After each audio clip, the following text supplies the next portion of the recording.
Assalamualaikum warahmatullahi wabarakatuh. Adik-adik siswa santri SMK Perikanan dan Kelautan Buker Jember yang kami cintai,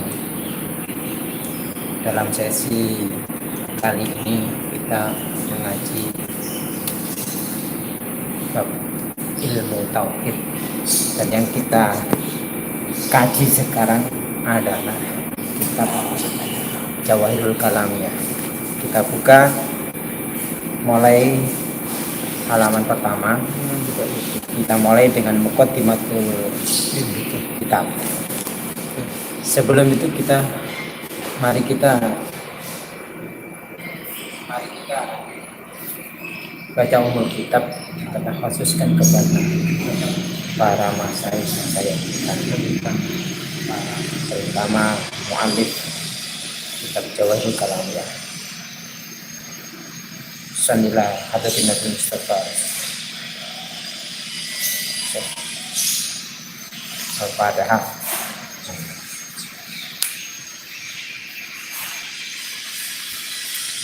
Bismillahirrahmanirrahim. Bismillahi kelawan menyebut asmani Allah, dengan menyebut nama Allah Ar-Rahmani yang maha asik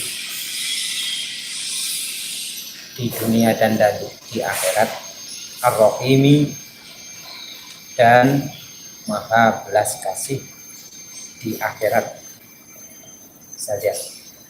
Alhamdulillah, adapun segala puji ilahi itu semua punya Allah. Dan dimaksud dengan segala puji di sini adalah pujian dari antar makhluk ke makhluk, makhluk kepada Tuhan, Tuhan kepada makhluk. Itu semuanya pujian, dan pujian itu semua milik Allah. Jadi hakikatnya ketika kita memuji teman kita, itu hakikatnya adalah memuji pada Allah Subhanahu wa ta'ala. Wassallallahu,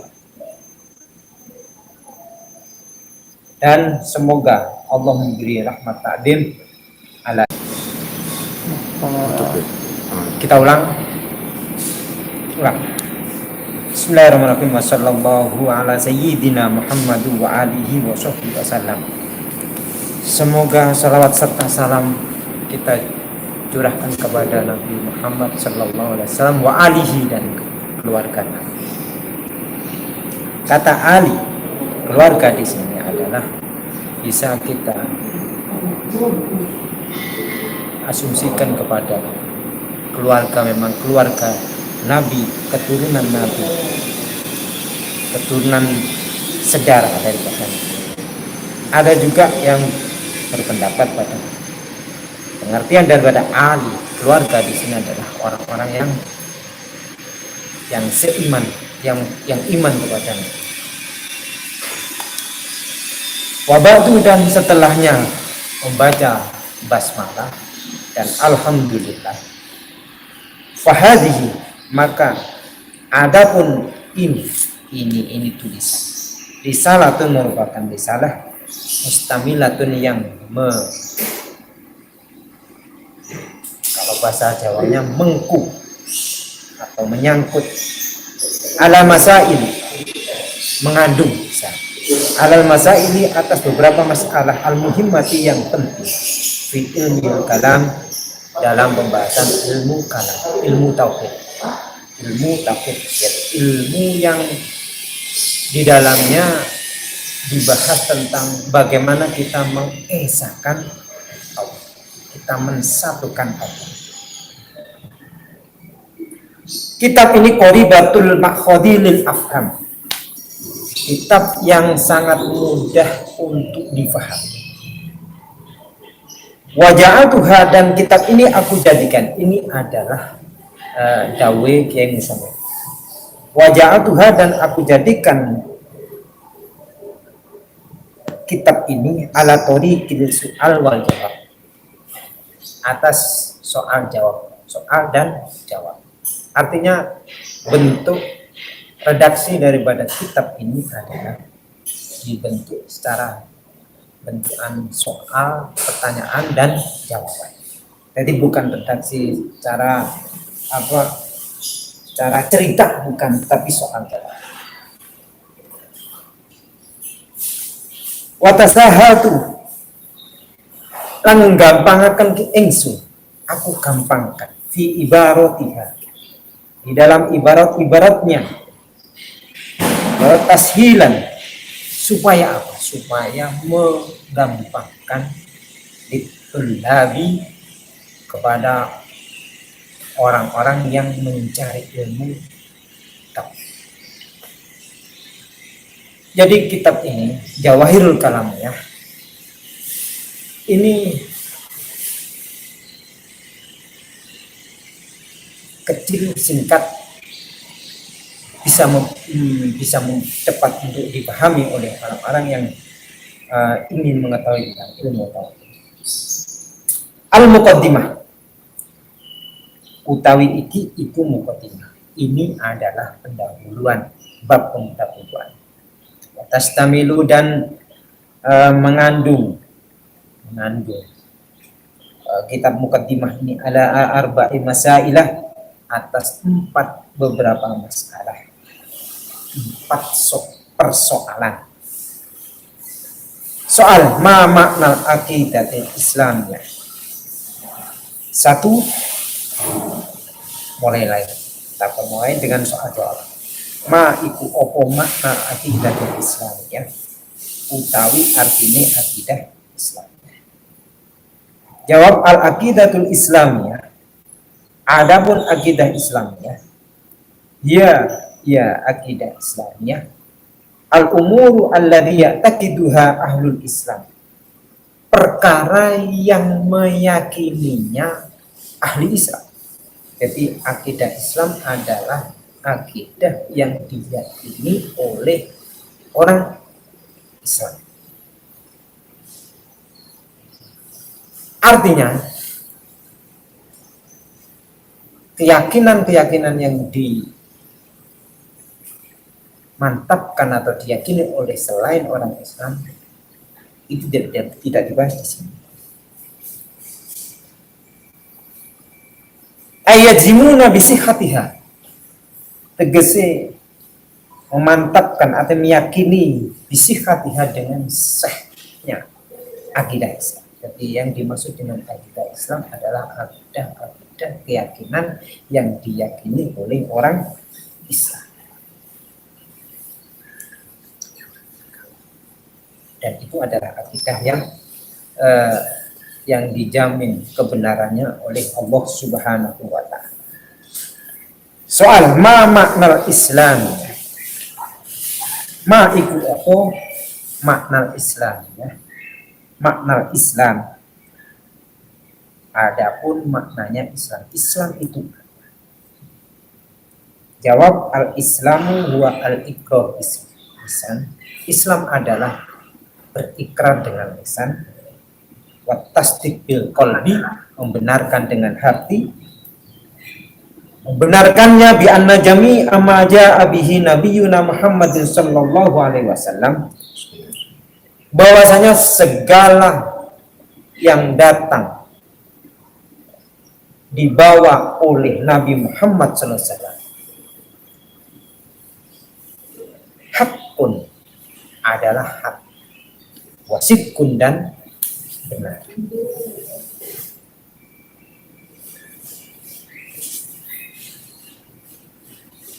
Soal ma arkanu aqidatul Islam.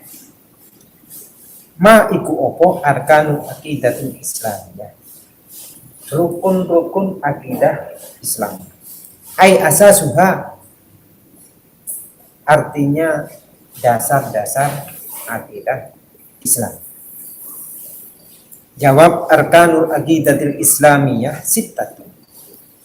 Di sini yang ditanyakan arkanul Islamiyah, tapi Kiai Musannaf menjawabnya dengan perincian daripada rukun Islam atau rukun iman. Rukun-rukun akidah Islamnya atau rukun iman sittatun, ada 6 asya. Waya, adapun 6 perkara tersebut, satu, al-imanu billah, percaya kepada Allah Subhanahu wa ta'ala. Yang kedua, wal imanu bi malaikatihi, iman terhadap malaikatnya Allah. Yang ketiga, wal imanu bi kutubihi, ketiga adalah percaya terhadap kitab-kitabnya Allah. Wal imanu bi rusulihi, artinya iman terhadap kitab-kitab Allah, mulai kitab dulu yang diturunkan Allah kepada Nabi Musa, Nabi Isa, Nabi Daud, dan kepada Nabi Muhammad SAW, Nabi Musa, Nabi kitab Taurat, kitab Zabur, kitab Injil, dan kitab Al-Quran. Cuma di sini nanti di kitab Jawahirul Kalam ya, akan dibahas tentang bagaimana peredaran kitab Injil yang sekarang, kitab Injil yang beredar luas di kalangan masyarakat. Itu nanti akan dibahas. Di sini kan orang Islam harus iman terhadap kitab-kitab Allah yang diturunkan kepada Nabi. Di antaranya pada Nabi Isa alaihissalam. Nanti dibahas. Saya cuplikan sedikit bahwasanya pembahasan nanti akan mengarah kepada bagaimana kita mengimani terhadap Injil yang sekarang beredar di masyarakat. Di sini akan dibahas bahwasanya orang Islam itu wajib percaya kepada semua kitab-kitab Allah yang diturunkan kepada manusia. Ketika itu kitab itu masih orisinil. Dan Injil yang sekarang beredar itu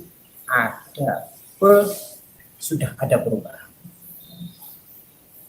Nah, Injil yang perubahan ini tidak bisa kita masukkan kepada kutubihi yang harus kita imani. Jadi, kalau Injil itu masih asli, orisinil, itu wajib kita imani. Kalau sudah tidak orisinil, tidak wajib diimani. Wal imanu bi rusulihi, yang nomor 4.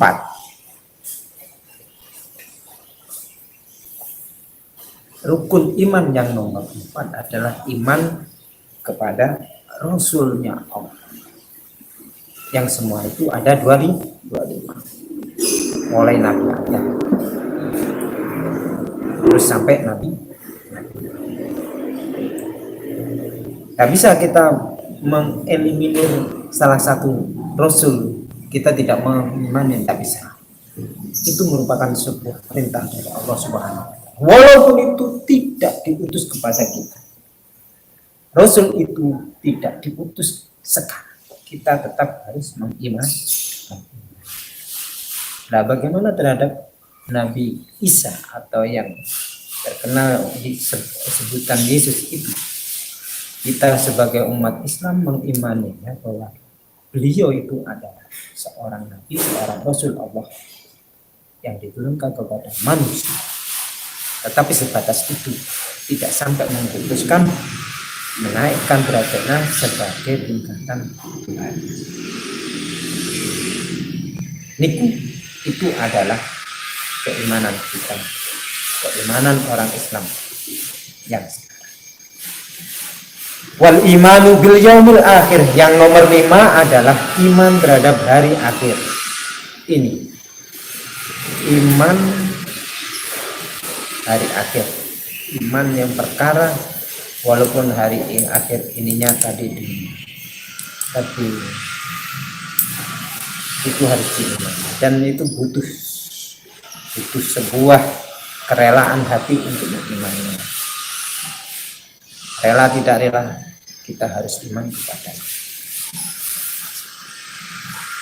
Mengapa demikian? Mengapa sangat berat mengimani dari hari akhir? Karena perkataan hari akhir sudah dekat, kiamat sudah dekat, itu tidak hanya terlontar pada zaman kita sekarang ini. Mulai dulu sudah bahwasanya hari akhir, hari kiamat itu sudah. Tapi kenyataannya sampai sekarang belum. Ini tantangan sebagai seorang muslim untuk mengimani.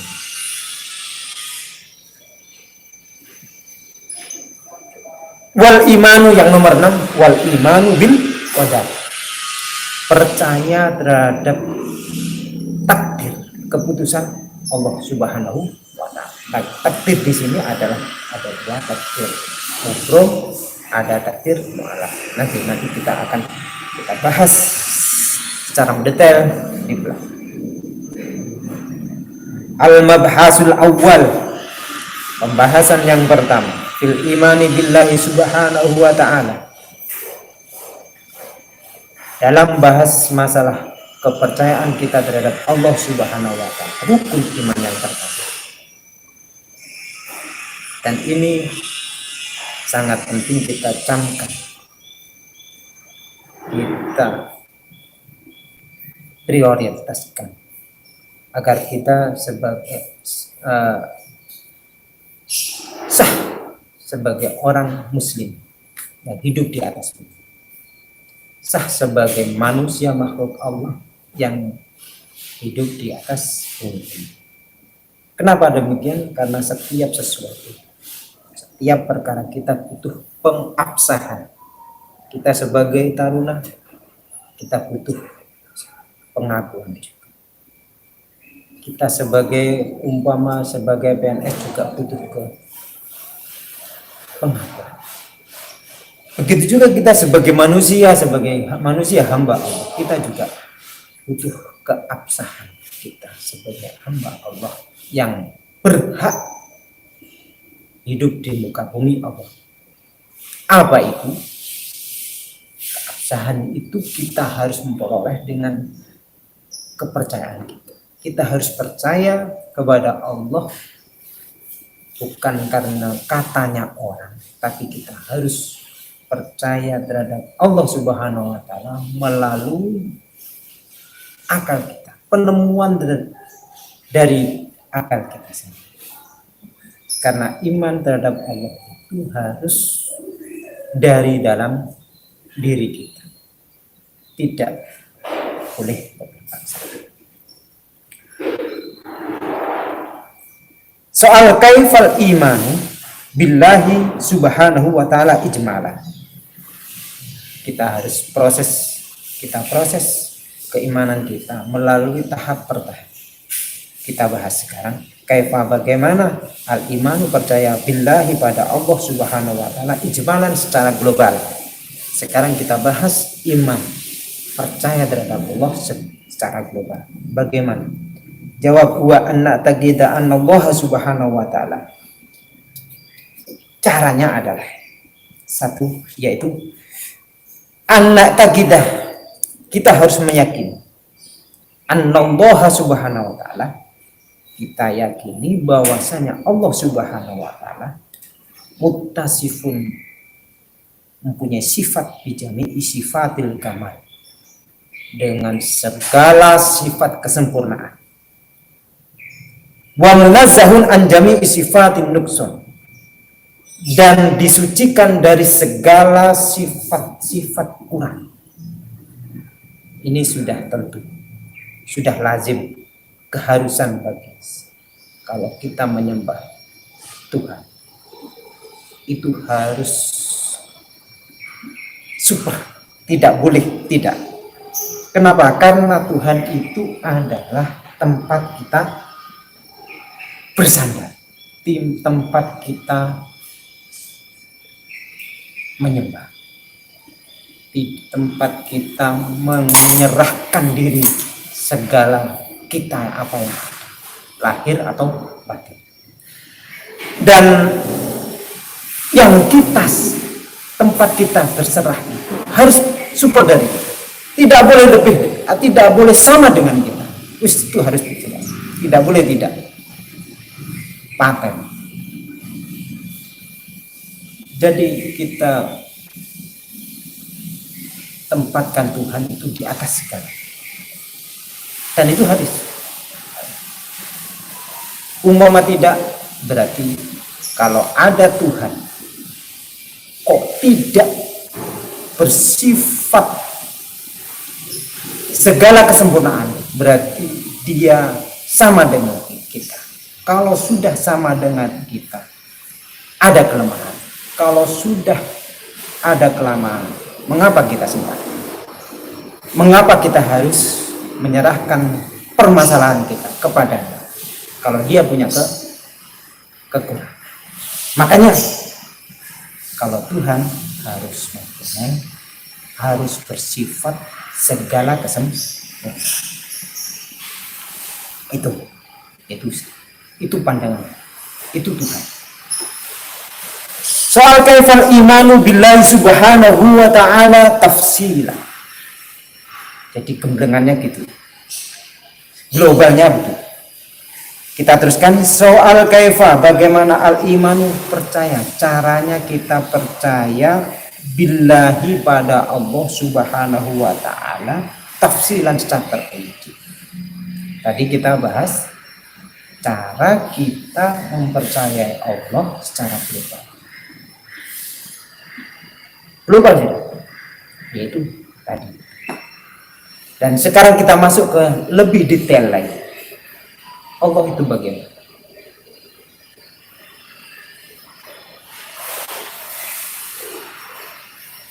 Jawab wa anna taqida, caranya adalah anna taqida, kita harus meyakini Allah subhanahu wa ta'ala, sesungguhnya Allah subhanahu wa ta'ala mausufun, mempunyai sifat bil wujud, harus wujud. Harus kita masuk ke secara detail.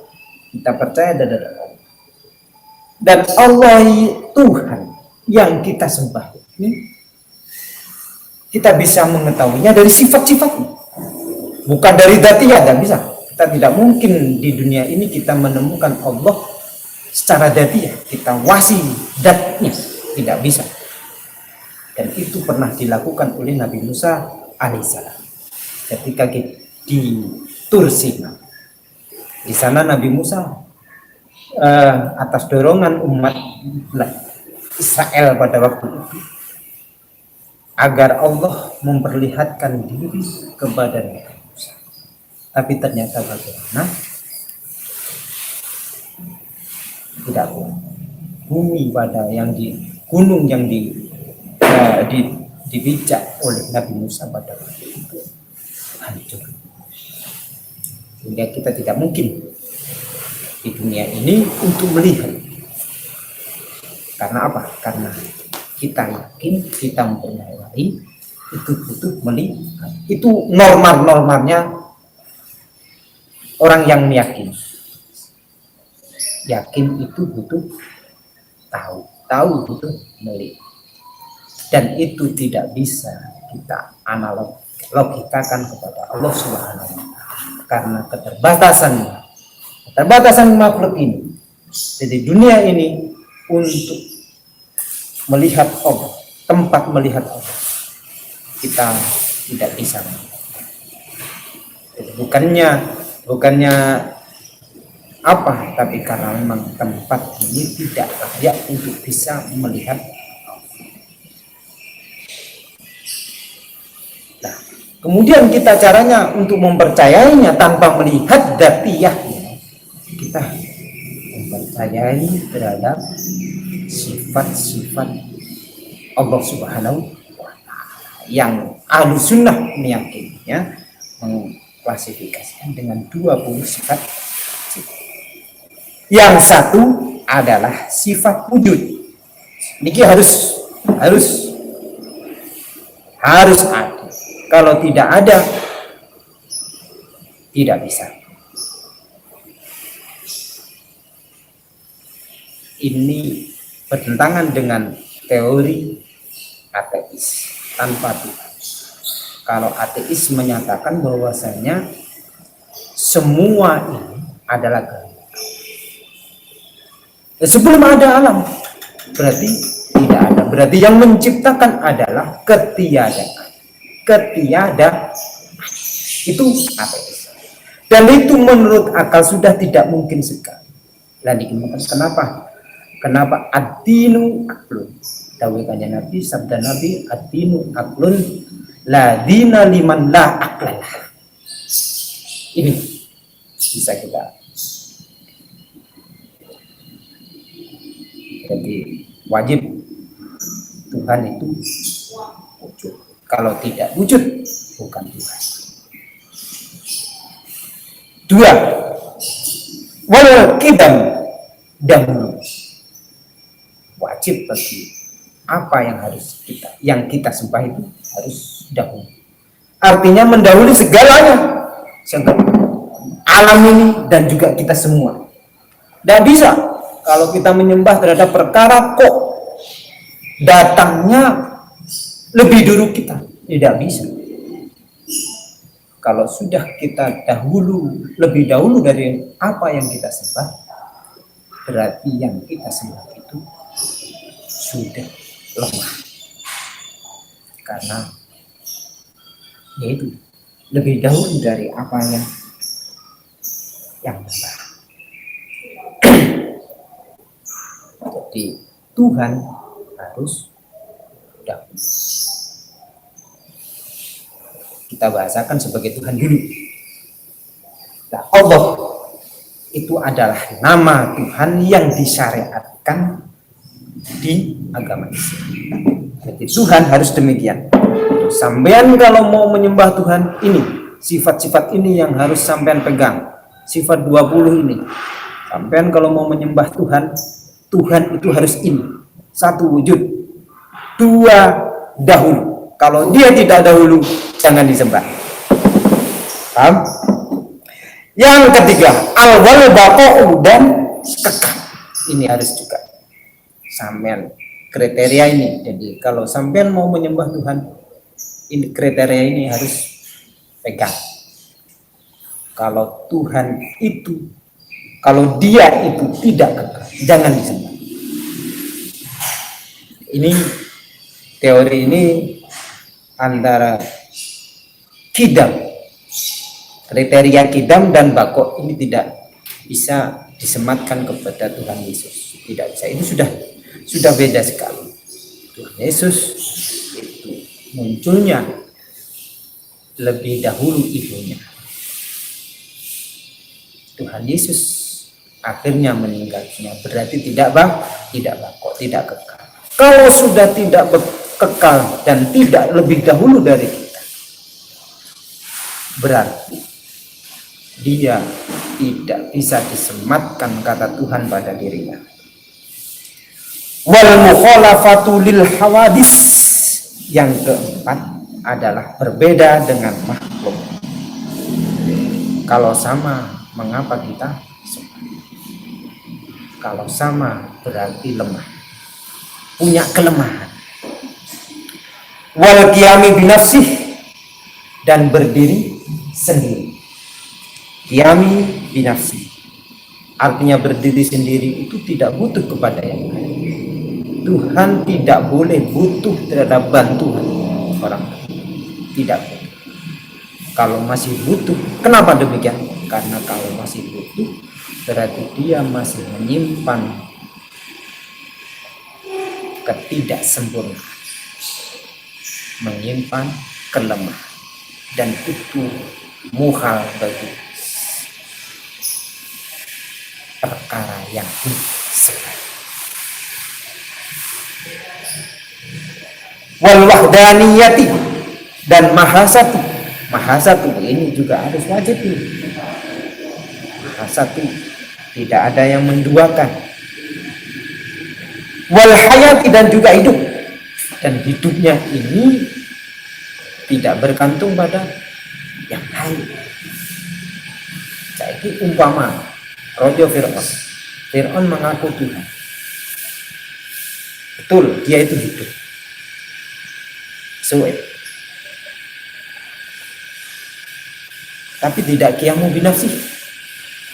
Fir'aun mengaku Tuhan, tapi Fir'aun butuh padanya. Dan lagi, Fir'aun tidak lebih dahulu dari yang lain. Fir'aun punya ibu. Kalau Fir'aun itu Tuhan, berarti sebelum Fir'aun muncul siapa? Dan logika ini sudah putus, tidak bisa nyambung. Wal qudrah wal ilm, dan mengetahui, harus semua apa yang ada di dunia ini, baik yang terlihat oleh mata dan tidak terlihat oleh Allah, selalu mengetahui. Wal qudrah, dan kuasa, berkuasa. Wal iradah, dan berkehendak. Was-sam'i, dan mendengar. Wal basari, dan melihat. Wal kalami, dan bersabda. Wa annahu, dan sesungguhnya Allah hayyun, itu hidup. Alimun, dan juga maha mengetahui. Qadirun, maha berkuasa. Muridun, dan maha menghendaki. Sami'un, dan maha mendengar. Basirun, maha melihat. Mutakallimun, dan bersabda. Itu semua adalah sifat-sifat wajib bagi Tuhan. Jadi Tuhan yang harus kita sembah adalah, jadi sembilan, kalau kamu semua kalau mau menyembah Tuhan, kriteria ini, sifat-sifat ini harus sampai tahu. Kalau itu tidak ada salah satu sifat-sifat ini, jangan itu.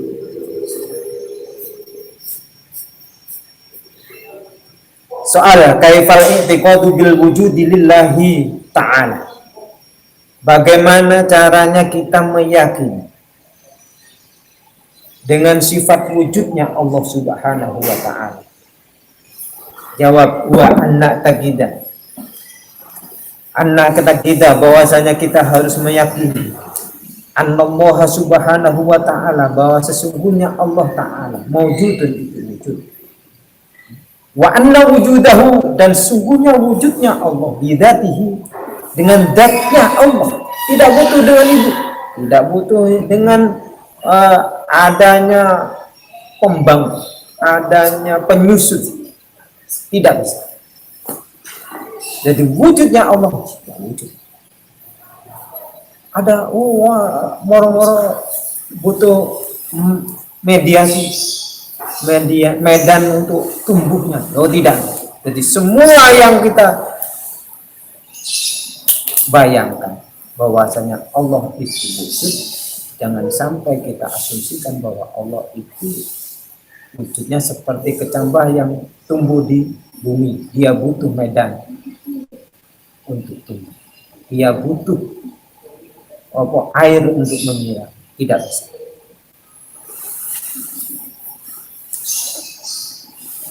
Laisa biwasitati syai'in. Tuhan wujud tanpa perantara sesuatu. Kalau kita wujud, kita manusia wujudnya kita ada perantara ayah dan ibu. Sebelum kita wujud, kita wujud sperma di ayah, terus kemudian ada proses pernikahan, ada proses perkawinan. Setelah itu ada proses kehamilan. Setelah kehamilan ada proses melahirkan. Itu adalah manusia, makhluk. Kalau Tuhan tidak bisa demikian. Kalau Tuhan kok yang kita sembah itu kok demikian, jangan disembah. Sudah, kalau gitu itu, kalau ada perantaraan wujudnya dia, kok masih disembah, batal, jahat.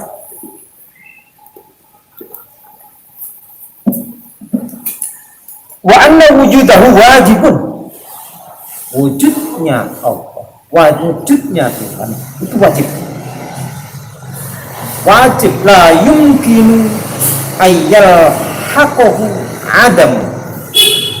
Allah itu wujud dan tidak boleh tidak ada. Karena apa? Karena yang disembah. Tuhan ini yang kita sembah. Bayangkan ketika Tuhan ini ada sedetik pun dia tidak ada.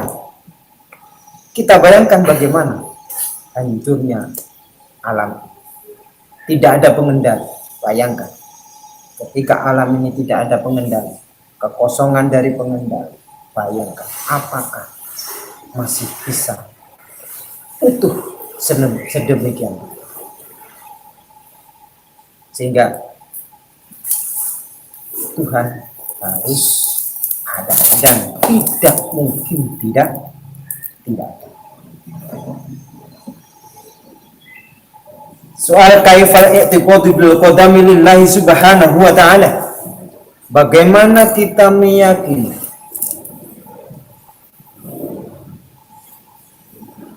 bahwasanya Allah itu mempunyai sifat qidam atau dahulu.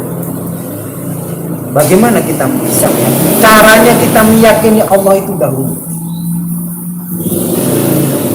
Jawab wa anna taqida annallaha qadim. Sungguhnya Allah itu dahulu. Jadi cara meyakini, caranya kita bisa meyakini adalah kita harus meyakini bahwa Allah itu dahulu. Terus kemudian dahulunya bagaimana? Na'li annahu mawjudun qabla kulli syai'. Jadi dahulunya itu Allah itu wujud sebelum segala sesuatu ini wujud. Ini harus. Kenapa? Karena kita wujud ini butuh yang mewujudkan. Makhluk ini wujud butuh yang mewujudkan. Dan yang mewujudkan ini adalah Tuhan. Kalau Tuhan ini wujudnya ada yang mendahului, berarti tidak ada kita. Kalau Tuhan itu tidak ada, berarti kita tidak. Itu logika. Pakai akalnya gitu. Jadi Tuhan itu wujud dan wujudnya harus dahulu. Mengapa demikian? Karena segala sesuatu ini adalah diciptakan sudah. Dan yang diciptakan itu butuh pencipta. Makanya pencipta ini harus dahulu. Kalau dia tidak dahulu, dia tidak bisa mencipta. Dicipta. Kita teruskan. Jadi dia Tuhan wujudnya harus dahulu sebelum segala sesuatu ini. Wa annahu lam yakun ma'duman fi waqtin minal awqat. Dan sungguhnya Tuhan lam yakun tidak akan ma'duman, tidak ada fi waqtin dalam satu waktu minal awqat dari beberapa waktu selalu ada.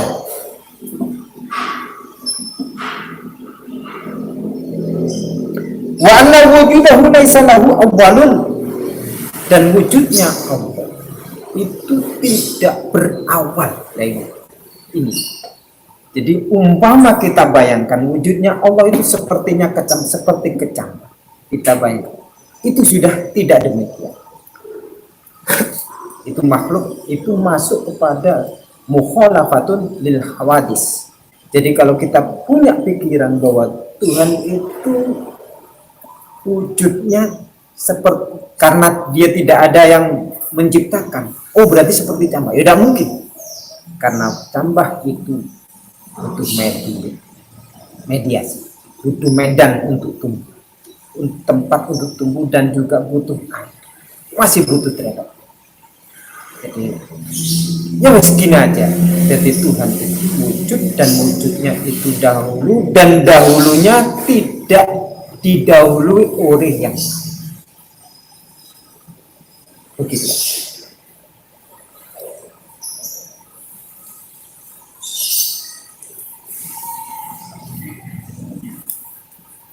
Tidak ada awalnya dan juga tidak ada akhir. Soal kaifal i'tiqadu bil baqa'i lillahi subhanahu wa ta'ala. Jadi ini Tuhan itu kekal. Bagaimana caranya meyakini bahwa Tuhan itu kekal? Cara kita bisa meyakini, bisa mengimani bahwa Tuhan itu kekal. Begini, jawab wa anna taqida. Caranya adalah kita meyakini Allah subhanahu wa ta'ala, sesungguhnya Allah subhanahu wa ta'ala itu wakin itu kekal. Wa anna baqa'ahu, dan sesungguhnya kekalnya Allah laisa lahu nihayah, dia tidak mempunyai keterbatasan, tidak mempunyai batas. Wa annahu la yazulu aslan, dan sungguhnya Allah tidak akan pernah hilang sama sekali. Makanya Tuhan itu kan tempat kita bersandar, tempat kita mengeluh, tempat kita menyembah. Kalau dia itu menemui hilang sedetik, ya punah harapan kita. Wa annahu la yazulu aslan wa la yarhaquhu adamun, dan tidak akan pernah menemui tidak ada. Jadi ono kekal, dan kekalnya tidak akan pernah tidak ada. Jadi selalu ada. Kapanpun, dimanapun itu. Fi waqtin minal awqat, dalam satu waktu dari beberapa waktu. Jadi itulah kriteria daripada apa yang harus kita. Sampai di sini, wallahu a'lam bishawab. Ada tanya?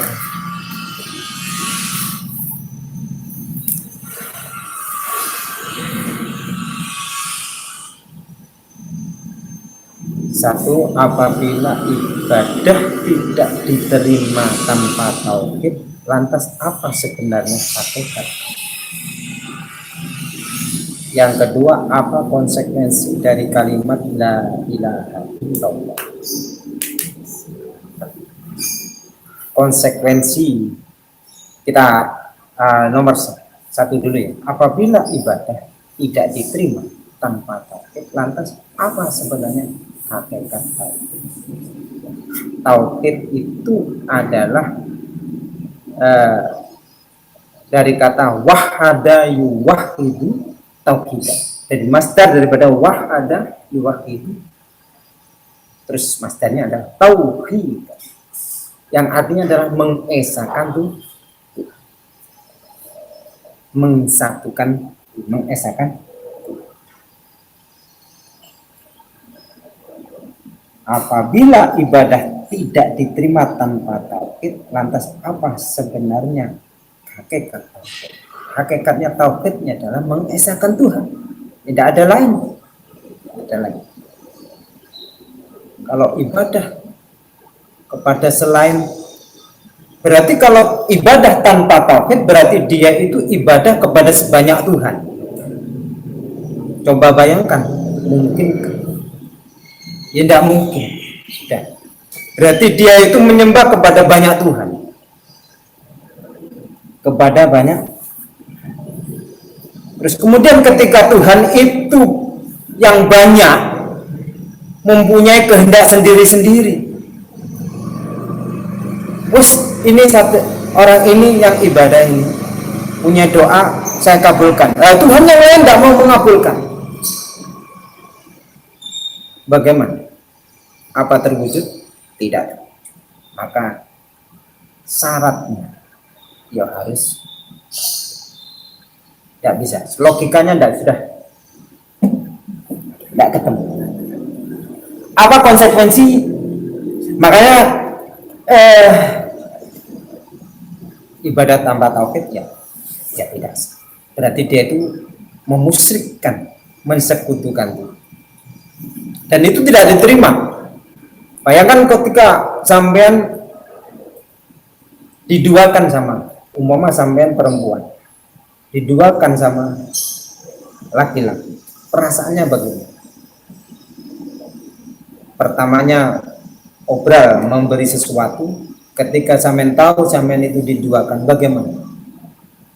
Apa tetap sampean memberi? Tidak bisa. Maka nih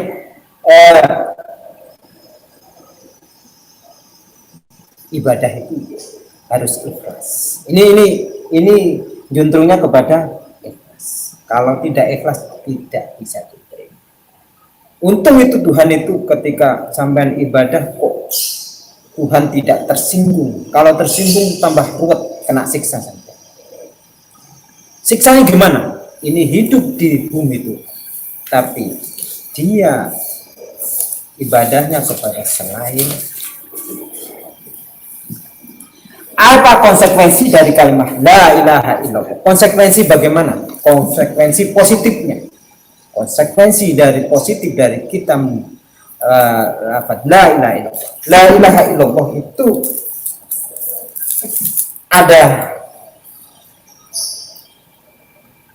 kalau secara aktif ada secara pasif. Kalau secara aktifnya kita bisa lebarkan kepada tidak ada yang bisa menafkahi kita selain Tuhan. Tidak bisa yang memberi rezeki kita selain Tuhan.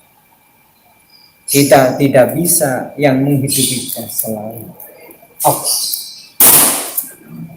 Kalau sudah kalimat la ilaha, konsekuensinya secara positif. Orang kalau mengucapkan la ilaha illallah dakhalal jannah, pasti seperti halnya yang disabdakan oleh Nabi Muhammad sallallahu alaihi wasallam, man qala la ilaha illallah dakhalal jannah wa in zana wa in sarqa. Artinya apa? Kalimat tauhid ini sangat sakral sekali. Karena begitu sakralnya, dia kalimat ini tidak bisa dibatalkan oleh hal-hal lain. Tidak bisa.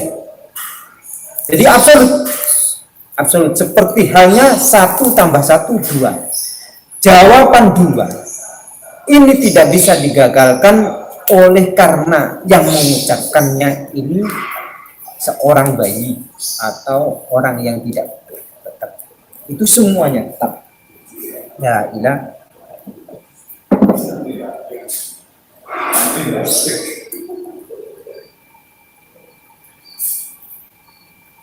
gitu. Jadi maqala la ilaha illallah dakhala jannah. Sudah ada pertanyaan?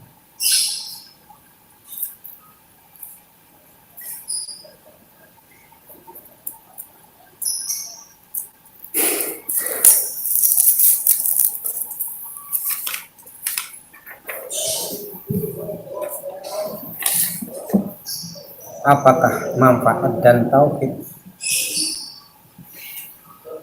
dan hasil yang diperoleh seseorang yang mengimplementasikan dalam kehidupan sehari-hari? Manfaat dari tauhid dan hati yang diperoleh dari seorang yang mengimplementasikan dalam kehidupan yang sehari-hari. Yang jelas tenang. Tumakninah. Tumakninah itu anteng. Anteng itu ketika dia itu sudah bertauhid, percaya, yakin betul bahwa yang menghidupi dia adalah Allah yang maha, yang punya sifat 20 itu, wujud ditambah dan semua berkuasa, sifat-sifat yang kamal, sifat-sifat yang sempurna. Kalau dia itu sudah betul-betul mantap tauhidnya, tidak ada keraguan bagi dia, tidak ada ketakutan bagi dia. Bayangkan ketika dia itu sendiri, dia itu menyandarkan diri pada Allah Subhanahu wa Ta'ala, pada Tuhan yang Maha Esa. Tidak ada yang berkuasa selain Dia. Baik. Tidak ada yang menakuti Dia kecuali Allah Subhanahu wa Ta'ala. Dalam masalah rezeki, keadaan kita sekarang umpama dalam masalah ini banyak cobaan yang tanpa putus-putus. Ini kalau tidak didasari oleh keimanan, ketauhidan, kepercayaan yang kuat kita terhadap Allah Subhanahu wa Ta'ala, keesaan Tuhan, kita akan limbung. Mengapa? Karena tidak ada yang dia yakini bahwa ada yang menanggung. Jadi ketika orang itu yakin betul bahwa tidak ada Tuhan selain Allah, tidak ada yang memberi rezeki, tidak ada yang berkuasa selain Allah, dia kalau sudah yakin demikian, hatinya akan tenang. Makanya terus kemudian orang-orang yang demikian ini akan dijamin masuk surga. Jadi ketika dia itu hatinya tenang, dan tentramnya di sini bukannya di dunia saja, tapi nanti di akhirat. Akhirat penuh ketakutan, penuh ketidakpastian, apa di neraka, apa di surga. Karena semua manusia, kecuali yang pilihan-pilihan, itu merasa punya dosa terhadap Allah Subhanahu wa Ta'ala. Tapi ketika dia itu imannya mantap, ada yang mantap, tidak ada keraguan begitu. Bagaimana, soal lagi bagaimana membuktikan kita bertauhid dengan benar? Ya tidak akan pernah menyembah pada selain Tuhan, dan tidak akan pernah mamang dalam perjalanannya. Kalau dia diridhai oleh Allah, dia akan berjalan mantap. Tidak akan ada sedikit keraguan pada dirinya. Allah alam bisawab. Al-Fatihah. Assalamualaikum warahmatullahi wabarakatuh.